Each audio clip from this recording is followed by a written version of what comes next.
J'ai un rôle à jouer dans le sens où des Autochtones de toute la région m'appellent parce qu'ils voient peut-être quelqu'un qui leur ressemble. J'ai des gens de Picogan, j'ai des Algonquins du Témiscamingue qui m'appellent pour que j'essaye de régler leur cas de comté, qui serait plutôt à leur député à eux, mais ils n'ont jamais eu cette habitude-là d'appeler leur député ou quoi que ce soit, tandis qu'ici aussi, à Lac-Simon, puis Kitsakik, je rencontre régulièrement les gens du conseil de bande où je vais à des activités là-bas aussi. Mais la majorité de la population qui m'a élu, c'est pas des Autochtones. Il y a beaucoup de personnes qui sont fières d'avoir fait un changement comme ça, d'avoir participé à quelque chose d'historique un peu. C'est pas que je m'enfle la tête avec ça, mais je sais où, qu'est-ce que j'ai, quelle situation j'ai amené un peu à l'Assemblée nationale. Ça faisait quand même 80 ans qu'il n'y avait pas eu un Autochtone. Et l'Autochtone qu'il y avait eu à l'époque, un Bastien, un Huron, avait fallu qu'il s'émancipe. Donc, qu'il perde son statut et qu'il devienne un bon blanc pour pouvoir être élu. Moi, j'ai encore mon statut.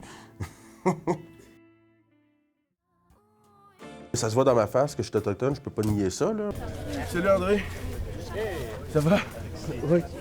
Oui. Du fait que ma fonction, c'est pas le député des Autochtones du Québec ou le député Abénaki ou le député des Abénakis, c'est le député d'Abitibi-Est, donc d'un territoire donné.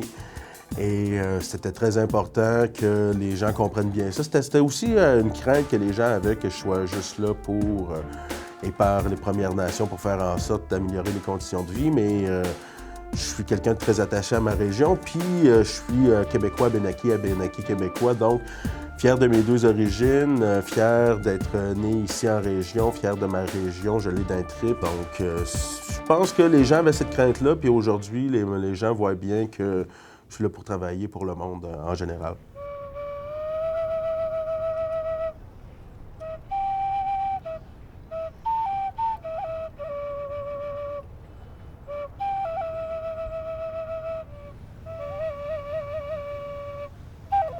Bien, ça faisait quelque chose que ça faisait longtemps que je rêvais de faire. Si on regarde même dans mon album de finissant en secondaire 5, il dit que je deviendrai politicien et ça finit voter Alexis.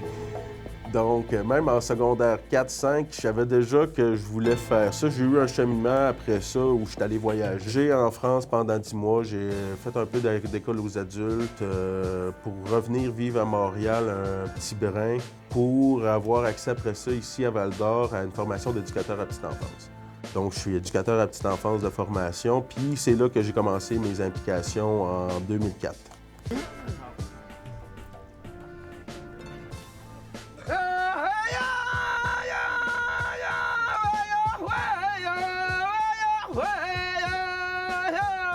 Mon arrivée a fait que je pense que dans mon parti, puis à l'Assemblée nationale, on le voit aussi à certains moments dans des commissions parlementaires où il y a une attention qui peut ne pas être portée, disons, face aux Premières Nations puis aux Inuits.